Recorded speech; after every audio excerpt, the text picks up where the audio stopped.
what happens to the data when you put it into ChatGPT? Who, is it absorbed by ChatGPT? Is it recorded? Like, what are the guarantees around using ChatGPT as your assistant?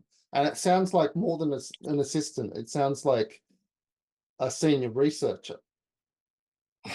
Yeah, right. In its ability to synthesize large amounts of information and provide you a cohesive picture of what's going on. Yeah, you're absolutely right. Yeah, for sure. Nick, you asked this question the other day, and I found this to be such an intriguing question because the ramifications of that question are massive for us. Because imagine, we discussed this the other day, right? So imagine a scenario whereby all market researchers around the world start using, or especially, qual, quant, whatever, start using ChatGPT. And so what we're doing is we're constantly feeding it information about different things, categories, brands, opinions, politics, everything, right? Around the world, it's been fed all of this stuff, right? If ChatGPT, to your point, retains all of that information for itself, right? It's conceivable that within the space of years, a few years, 5 years, it's conceivable that you no longer need to actually do anything except ask ChatGPT a question, because ChatGPT has collected so much information already around the world on the olive oil market, and I'm making it up, right? It's a category, right?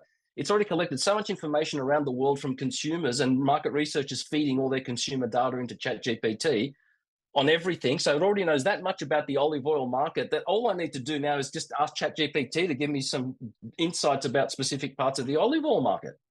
And it's going to have the data in there because we fed it to it. It's got it. And now all it's doing is it's spewing it back out.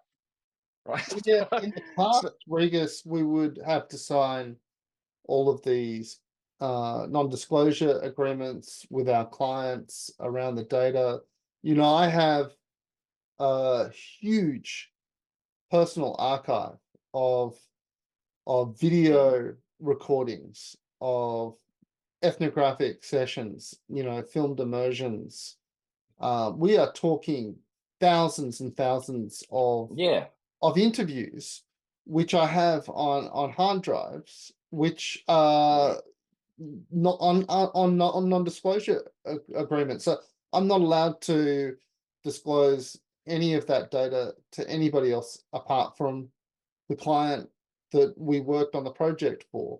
And yet what you're telling me is that people are putting all of their proprietary data into ChatGPT without any knowledge of what's happening to that data at the other end. I've been told, but this is only by one person who's looked into it, that apparently the data is not stored. But that's complete hearsay. The truth is, I have not a clue about whether ChatGPT retains that information. And to be quite honest, Nick, if I could wear my tinfoil hat for just 1 second, I'm not sure I would believe anything said about it, that it wasn't. Do you know what I mean? I don't know if I believe it. Because isn't the point of ChatGPT to become an omnipresent, what's the word? Omniscient, omnipresent being? Omniscient knows is everything? all-knowing. Omniscient is all-knowing. Omnipotent is all-powerful. And omnipresent is everywhere. And that seems to be the trajectory of ChatGPT. That would, and AI, correct? Yeah, ChatGPT/AI. I think in both of our opinions, I think the trajectory of ChatGPT and AI is to be exactly those three things, especially on omnipresent. And what Nick, and that's, you've already said it yourself. You already said, okay, so what you're telling me is in the future, Nick can replicate himself in an avatar and be everywhere at the same time. So Nick can become omnipresent as a researcher. Nick isn't just interviewing one person at a time. Nick is interviewing 1,000 people, 3 million people at a time, right? The avatar is already an omnipresent being. Now, it's not all knowing yet, but the more information we feed AI and ChatGPT, the more knowing it becomes, the more knowledgeable it becomes. So it starts to substitute its lack of experience, because it doesn't have a body, it doesn't have its own, it can't absorb its own information, it can only absorb what we tell it. But eventually the amount of information it receives will be so much that it can substitute volume for its lack of its own experience, if you know what I mean. You know, so you know what I mean? So it can have that much knowledge in it that we've fed it, that it can pretend to be an omniscient being. But it's a pretense, because we have fed it the data and continue to do so. When is a simulation not a simulation? Look, Nick, it's an interesting question. And if we can become very, very philosophical about it, and if you look at in our culture, we have God or gods in the past. Greek myths had gods. And, Prometheus created humans out of clay, and Athena breathed wisdom and knowledge into the humans. It's exactly what we're talking about now, isn't it? Athena breathed knowledge into the human, and eventually these little humanoids, which were created as playthings for the Greek gods, became potent and kind of took over and destroyed the gods. And the same thing happened with Christianity. We had a God, and now we've destroyed God because we have science and everything. So these beings that God has created have basically risen up, become all-knowing, all-powerful, and destroyed their creators, and have taken over. And I think that is the trajectory that people are now creating God in our own image. So the biblical myth is that God created humans in his own image. It seems to me that we are now creating God in our own image. So it's a strange kind of cycle where no, not God, not God. Sorry, not God. God created. Okay. The myth is God created humans in his own image, right? I'm not allowed to say his, in their own image. God created humans in their own image, right?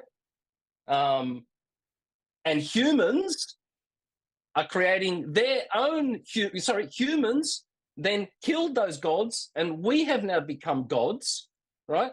And we gods are now creating humans again, AI, and breathing life into those humans by feeding it our knowledge. Just like Athena did to the clay person created by Prometheus. She was the goddess of wisdom and knowledge, so she breathed wisdom and knowledge into the clay figures. That's what we are doing by feeding. We are feeding it wisdom and knowledge. You see what I mean? So we are Athena in a way, and the creators of the platform, of these AI platforms, the technological creators, are Prometheus. You see what I mean? They create the technological platforms, and then the rest of us come in and infuse it with all of our knowledge and this, that, and the other, and it eventually becomes more powerful than us and kills us and doesn't need us anymore, and has answers to all our questions, Nick. Yeah. I think I'll conclude this first session discussing AI just with a couple of comments. It sounds very much like the old adage, be careful when playing with fire. And the only other thing that I would like to say is that it's a terrifying world indeed, with thousands of Nick Agafonoff research avatars all over the place. Actually, not at all, Nick. It's not a terrifying world at all, because, Nick Agafonoff or whoever happens to be a good researcher. So there's nothing wrong with propagating that research knowledge. This is just the first of a number of episodes we are going to be having on AI and its impact on research, how we do it, outputs, ultimately, what it means for our industry and what it means for insight.